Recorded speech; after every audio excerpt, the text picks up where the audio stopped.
A keni menduar ndonjëherë se një frut që hani çdo ditë duke e menduar plotësisht të shëndetshëm mund të jetë duke i bërë dëm trurit tuaj pa e kuptuar? Pas moshës 60 apo 65 vjeç, çdo gjë që vendosim në pjatë ka pasoja të drejtpërdrejta në kujtesë dhe në qartësinë e mendjes. Nga vëzhgimet e shumta është vënë re një fenomen që nuk shpjegohet shpesh hapur. Truri ndikohet drejtpërdrejt nga zgjedhjet tona ushqimore ditë pas dite. Në këtë video do të zbuloni cilin frut e konsideroni të shëndetshëm, por në realitet po ju dëmton kujtesën. Cilat janë 5 frutat që duhen hequr ose kufizuar nga dieta pas moshës 60 vjeçare? Cilat janë 5 frutat që duhen shtuar menjëherë sepse mbrojnë dhe përmirësojnë qelizat e trurit? Qëndroni deri në fund, sepse këshilla e fundit do t'ju habisë. Para se të fillojmë, nëse ju pëlqen kjo video, ju ftojmë që të shtypni butonin like dhe të ndiqni kanalin ton. Kjo na ndihmon shumë të vazhdojmë me video të tilla.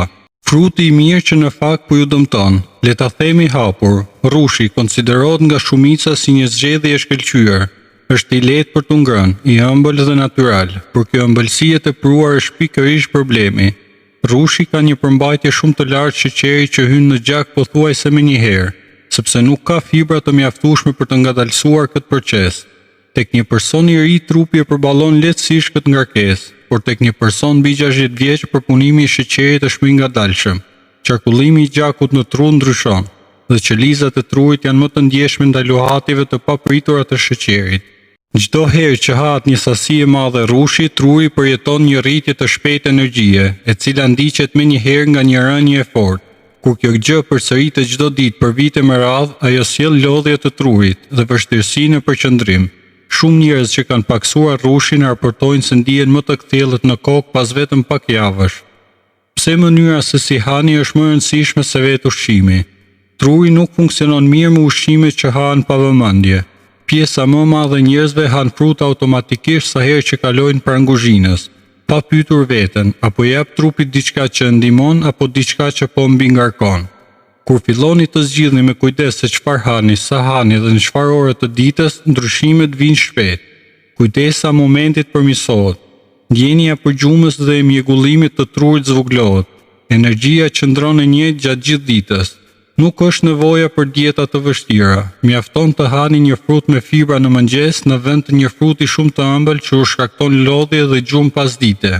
Jo të gjitha frutat janë të barabarta kur plakemi. Mendimi popullor thotë se çdo frut do të thotë shëndet, por kjo nuk është plotësisht e vërtetë. Në rini trupi përballon mirë sheqernat e frutës.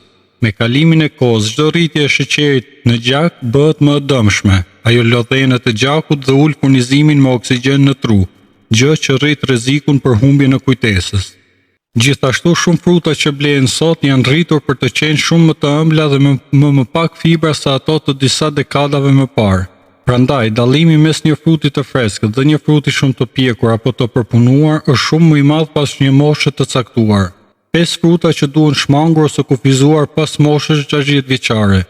Frutat e konservuara në shurup. Sheqeri i shtuar në to është aq i lartë sa zhduk çdo vlerë të mirë dhe dëmton shëndetin e trurit. Lëngjët e frutave të paketuara, edhe ato që thonë se janë 100% natyrale nuk janë të mira. Një gotë e vetme mund të ketë sheqerin e 4 apo 5 frutave me njëherë, pa pasur fibrat që e bëjnë tretjen të ngadaltë. Bananet shumë të pjekura. Sa më errët të jetë lëkura bananës dhe sa më e butë me pikat e jetë ajo, aq më shumë sheqer ka. Një banane pak më e gjelbërt është një zgjedhje shumë më e sigurt. Frutat e thara me sheqer të shtuar. Kajsit apo fiqt e tharë që ushtohet sheqer gjatë paketimit janë thjesht bomba të vogla sheqeri. Patetinat e gatshme nga frutat. Këto shpesh skuqen në vajra të këqij dhe humbasin vlerat e tyre, duke mbetur vetëm me kalori dhe sheqer. 5 frutat që mbrojnë dhe e forcojnë trurin. Boronicat janë të mbushura me pika ushqyese dhe antioksidant që luftojnë plakjen e trurit dhe ndihmojnë shumë kujtesën. Mollët me gjithë lëkurë.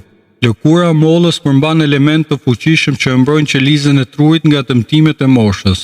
Arrat janë të pasura me yndyrna shumë të mira dhe vitamina që përmirësojnë komunikimin mes qelizave të trurit. Shega ndihmon në hapjen dhe pastrimin e enëve të gjakut, duke rritur sasinë e oksigjenit që shkon në tru. Avokado përmban yndyrna të shëndetshme që forcojnë trurin dhe mbështesin përqendrimin e mirë. Truri nuk plaket vetëm sepse kalojnë vitet. Ai plaket ose qëndron i fortë në bazë të mënyrës se si ushqejmë çdo ditë.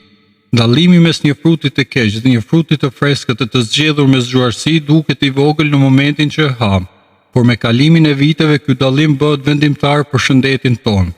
Filloni që nga nesër, zëvendësoni një nga frutat e listës së parë me një frut nga lista e dytë. Trupi dhe mendja juaj do t'ju falenderojnë. Kjo video ka qëllim vetëm informimin dhe edukimin e përgjithshëm. Kjo video nuk zëvendëson këshillat apo udhëzimet e mjekut tuaj familjar.